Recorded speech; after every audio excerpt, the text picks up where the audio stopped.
নমস্কার বন্ধুরা, Bengali girl Ronita চ্যানেলে আমি রনিতা আবার একটা নতুন ভিডিও নিয়ে চলে এলাম। ভিডিওটা স্টার্ট করলাম আমার ঝোড়োকাক লুক নিয়ে। যাই হোক, সবসময় তো খাবার দাবার রান্নাবান্না এইসবের ভিডিও পোস্ট করি, তাই ভাবলাম আজকে একটু অন্যরকম ভিডিও পোস্ট করি।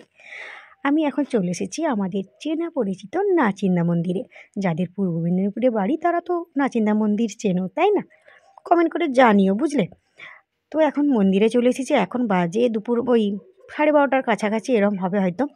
আজকে মন্দিরে প্রচুর ভিড়, কারণ আজকে শনিবার, আর শনিবার মঙ্গলবার মন্দিরে প্রচুর পরিমাণে ভিড় হয়। এখন আমরা ওই যে পুজো দেবো বলে প্রসাদটা নিয়ে নিচ্ছি এখান থেকে। আর বাড়িতে সবার জন্যই পুজো দেওয়া হচ্ছে, তাই অনেকগুলো প্রসাদ আছে আমাদের কাছে, না প্রসাদ নিতে হবে আমাদের। তো যাই হোক, প্রসাদটা নিয়েই আমরা চলে যাব লাইনে দাঁড়াতে, কারণ প্রচুর পরিমাণে লাইন পড়েছে। এখান থেকে ভোগটা নিয়ে গিয়ে ওখানটায় আবার নাম লেখানোর জন্য লাইনে দাঁড়াতে হবে। তারপরে সেখান থেকে ঠাকুরের কাছে আমাদের পুজোটা মানে ঠাকুরের কাছে যাবে আমাদের ভোগটা, মানে প্রসাদটা। তারপরে সেখানে পুজো দেওয়ার পরে আবার নাম ডাকবে, তারপরে আমরা আমাদের পুজো সম্পন্ন করব, ভোগটা নিয়ে মানে প্রসাদটা নিয়ে চলে আসব। তো যাই হোক, এখন আমরা লাইনে দাঁড়িয়েছি আর প্রচুর পরিমাণে রোদ। এখন অলরেডি 1টা বেজে গেছে, আর 1টার কাছাকাছি এই লাইনে দাঁড়িয়ে তারপরে নাম লেখাবো, তারপরে পুজো দেব। এই যে ঠাকুরের ফটোটা ঠিক করে দেখা যাচ্ছে না, কারণ একটু আগে পুজো হয়েছে, ভোগ মনে হয় নিবেদন করা হয়েছে, প্রচুর ধূপ ধুনো দেওয়া হয়েছিল। আর ওখানটাতে লাইট নেই। বরাবরই দেখেছি ঠাকুরের ওখানটায় অতটা লাইট নেই, কেন নেই আমার সত্যিই জানা নেই।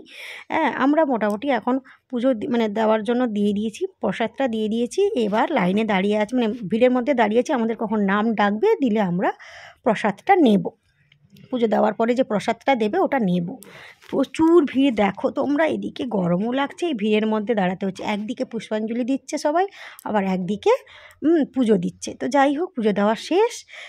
এরপরে আমরা চলেছি পাশেই রাধাকৃষ্ণের মন্দিরে, এখানটায় মানে ঠাকুর প্রণাম করেই তারপরেই খাওয়া দাওয়ার দিকে যাব। তার আগে আমার দেওর যে গাড়ি নিয়ে এসেছে, ওর গাড়িটা ও পুজো দেবে, ওটার পুজো হওয়ার পরেই আমরা খেতে যাব। আর এই যে দেখো মন্দির, নাচিন্দা মন্দিরে পুরোটা তোমাদের দেখাচ্ছি, কারণ দেখতেই পাচ্ছ কত গাড়ি দাঁড়িয়ে আছে। একটু পরেই অবশ্য ভিড়টা কমে যাবে। এই ভিড়টা কমে যাওয়ার পরেই তো এই ঠাকুরের ছবিটা তোমাদের দেখাতে পারলাম, কারণ তার আগে আমি ঢুকতেই পারছিলাম না। আর এখানটা স্পষ্টভাবে দেখা যাবে না, সবসময় ধুনো দেওয়ার থাকে বলে অস্পষ্ট, আর লাইটটা কম থাকে বলে অতটা ভালো আসে না। এই যে এখন গাড়ি পুজো হচ্ছে, এরপরে আমরা হোটেলে খেতে যাব। হোটেলে খেতে যাব তার কারণ হচ্ছে এখানটায় আমরা অন্নভোগ দিইনি। অন্নভোগ দিলে তাহলে এখানেই খাওয়া হতো। আর এইটা যে দেখালাম, এটা হচ্ছে মন্দিরের ক্যান্টিন, এখানে সব রকমেরই খাবার পাওয়া যায়। এখন আমরা হোটেলে চলে এসেছি। আর এই যে বারে বারে সেদিকে ভিডিওটা করছিলাম, কারণ শাশুড়ি মাদের ওই লাইটের জন্য স্পষ্ট মুখ আসছিল না, তাই ভাবলাম একবার ওদের ব্যাক ক্যামেরা করে ওদের লুকটা দেখে দিই।